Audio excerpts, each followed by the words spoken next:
Bienvenue dans ce tout premier épisode de la série des artisanes de lumière sur le balado Spiritualité branchée.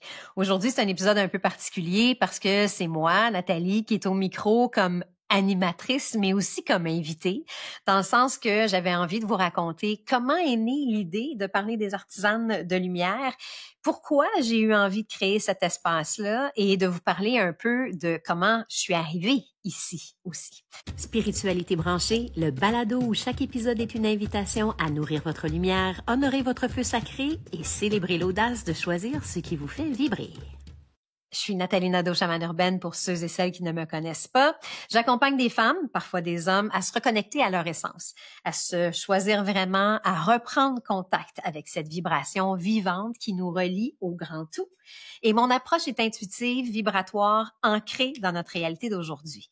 Je me sers du tambour, de la voix, des voyages chamaniques et de tout ce qui touche à la métaphysique pour soutenir des transformations profondes qui, j'espère, sont douces aussi à la fois. J'ai pas fait ça toute ma vie, évidemment, mais je vais vous raconter comment je me suis rendue ici. Donc, depuis que je suis tout petite, en fait, j'ai un intérêt pour l'invisible.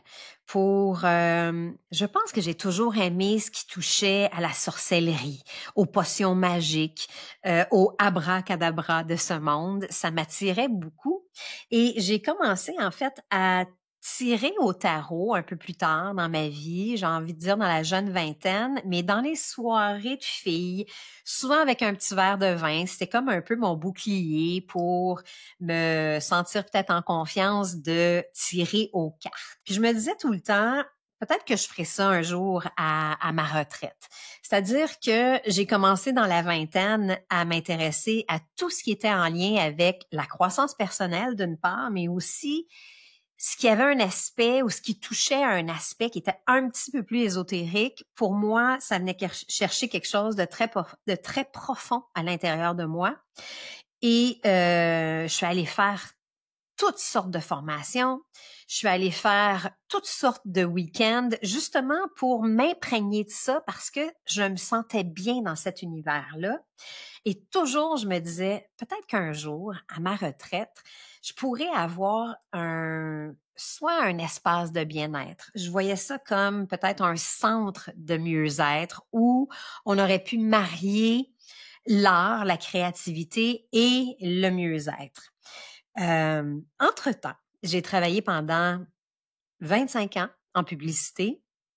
Puis, ça m'est arrivé à quelques reprises de vouloir bouger de cet espace-là en me disant, je pense que j'ai envie de faire autre chose, mais le autre chose ne venait pas si clair que ça pour moi jusqu'à ce que j'ai ce que j'appelle aujourd'hui une bénédiction déguisée, jusqu'à ce que j'ai une tumeur par alliance, comme je l'appelle, lorsque mon conjoint a eu un diagnostic de tumeur au cerveau. C'est ça qui a bousculé les choses. C'est ça qui a remis en question un peu ce que je faisais à ce moment-là pour dire, est-ce que c'est ce que je veux continuer à faire encore pendant plusieurs années ou est-ce que à partir d'ici, je me choisis et je fais ce que j'ai vraiment envie de faire? C'est à partir de là que j'ai décidé de sortir et j'ai choisi de sortir du placard spirituel. Mon conjoint va bien d'ailleurs aujourd'hui et c'est tant mieux, ça fait plus de 10 ans de ça maintenant. Mais ça a été pour moi cet événement-là qui a été l'événement charnière. C'est ça qui a amené une réflexion plus loin. Et j'ai fait la transition par la suite quand même tranquillement pour arriver où j'en suis aujourd'hui. Évidemment, là-dedans, il y a eu un commencement et il y a eu une évolution de la pratique. Je suis partie avec le fait de faire des soins énergétiques tout d'abord parce que c'est ça que je connaissais vraiment. J'avais une formation en Reiki, en danse énergétique, en kinésiologie de reprogrammation. C'est ça qui m'a amenée à commencer par des soins énergétiques comme tels. De fil en aiguille, en faisant ces soins-là, en offrant les soins en personne, une personne à la fois. J'avais un local à Montréal à l'époque, j'habitais quand même sur la Rive-Sud. Au fil de ces rencontres-là, le chamanisme s'est présenté à moi. Les animaux arrivaient dans ma salle pour m'accompagner, les alliés. Le tambour, tranquillement, est rentré dans cette pratique-là, le désir de jouer du tambour, le désir aussi de me servir de ma voix, ce que j'ai su par la suite qui était comme le chant de l'âme. Toutes ces informations-là, ces demandes-là sont arrivées et j'ai dû apprendre à les laisser passer naturellement. J'ai dû apprendre à me tasser du chemin pour laisser vraiment émerger ce qui m'était demandé lors de ces rencontres-là, lors de ces soins-là. Et c'est comme ça qu'est née, d'une certaine façon, la chamane urbaine. Pourquoi la chamane urbaine? Ben, effectivement, parce qu'il y avait un lien avec toute la médecine de la terre reliée au chamanisme.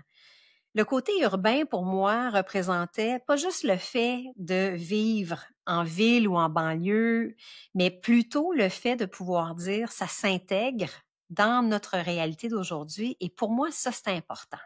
C'est important que la spiritualité puisse être accessible, que ce soit pas une spiritualité qui est difficile à incorporer dans nos agendas qui sont parfois très occupés.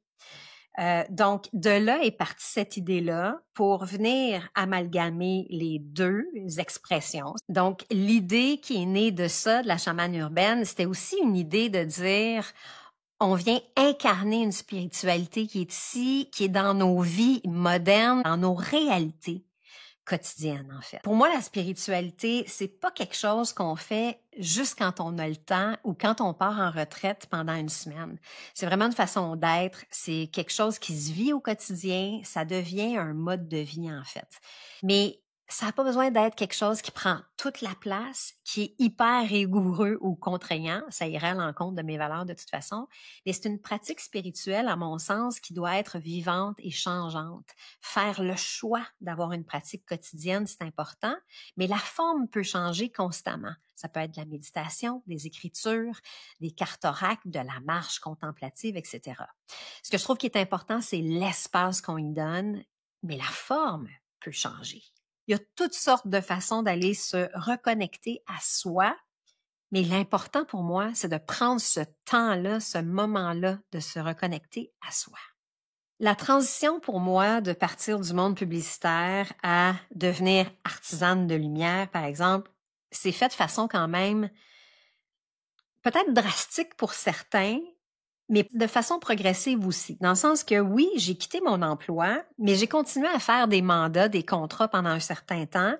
Parce que la réalité, c'est qu'on a besoin de faire notre épicerie, on a besoin de payer le loyer. Et donc, je me suis servi de ça pour que ce soit un moteur pour moi, pour que de continuer à faire certains contrats puisse me permettre de créer cette autre possibilité-là en parallèle de devenir artisane de lumière.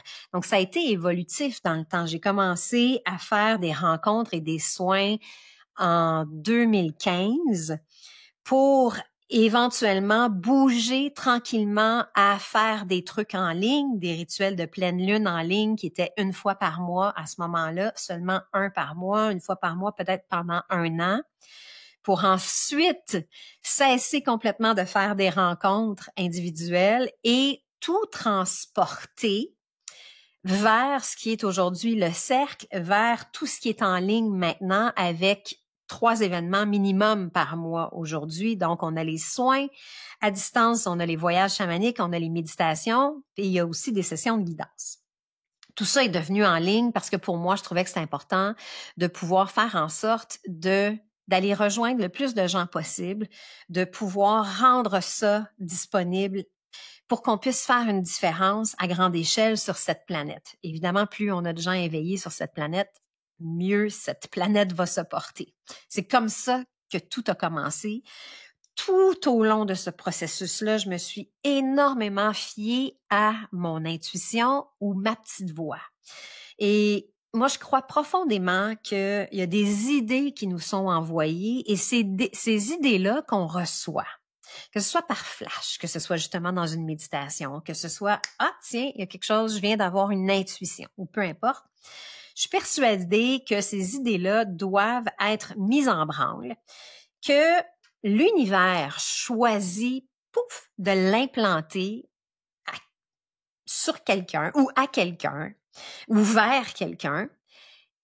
Et après ça, c'est de notre responsabilité de dire oui, ça m'intéresse, puis je vais la mettre en branle, cette idée-là, ou je vais la mettre en marche, ou bien peut-être pas, peut-être que c'est pas pour moi. Et là, évidemment, cette idée-là ira à la prochaine personne, ira vers quelqu'un d'autre pour qu'elle soit menée à terme.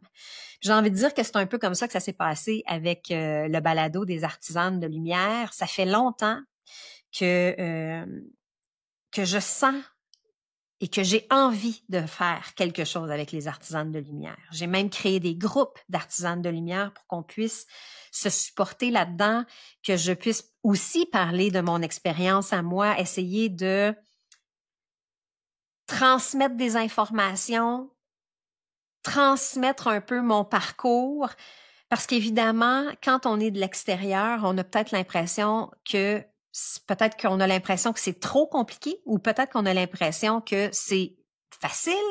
On a peur du jugement, peut-être. Il y a plein de choses qui rentrent en ligne de compte et c'est ce que je voulais démystifier. Pour moi, c'est important, ça, de pouvoir démystifier tout ça. Idéalement, juste de rendre ça accessible pour qu'on ait de plus en plus d'artisanes. Fait que j'ai eu envie de créer cette série-là pour donner la parole à celles qui ont répondu à l'appel, mais surtout pour mettre de l'avant leur parcours, parce qu'on a besoin d'entendre des histoires vraies, on a besoin de partages qui nous rappellent qu'on n'est pas toute seule là-dedans sur ce chemin-là. Puis, il faut se souvenir aussi que ce qu'on voit souvent des artisanes que l'on regarde un peu de loin, c'est la pointe de l'iceberg. Parce que derrière tout ça, il y a quelque chose qui a motivé la transition. Il y a des enjeux qui ont eu lieu. Il y a des obstacles qui ont été contournés. Il y a plein de beauté aussi. Mais c'est ça que j'ai envie d'aller découvrir. C'est ça que j'ai envie de vous offrir. Au final, que vous soyez artisane ou non, il y a peut-être un autre projet qui vous tient à cœur et qui devrait voir le jour. Et peut-être que vous allez vous reconnaître dans certaines histoires. Peut-être que vous allez être en mesure aussi de faire des nouveaux choix pour vous, pour pouvoir briller, pour pouvoir rayonner. Mon rêve, au fond, c'est de pouvoir créer un grand cercle de femmes éveillées, connectées et profondément libres. Le balado devient ça pour moi. C'est le moteur de tout ça. C'est un espace de conscience et de connexion profonde et authentique. Merci d'avoir été là pour ce premier court épisode à la fois personnel, mais quand même symbolique. Dans les prochains épisodes, vous allez découvrir le parcours d'artisanes de lumière, des femmes qui incarnent la spiritualité, chacune à leur façon. Prenez soin de vous et à très bientôt pour un prochain balado dans Spiritualité branchée. Merci d'avoir été là. Pour transformer l'inspiration en action ou approfondir votre pratique, visitez natalienado.com.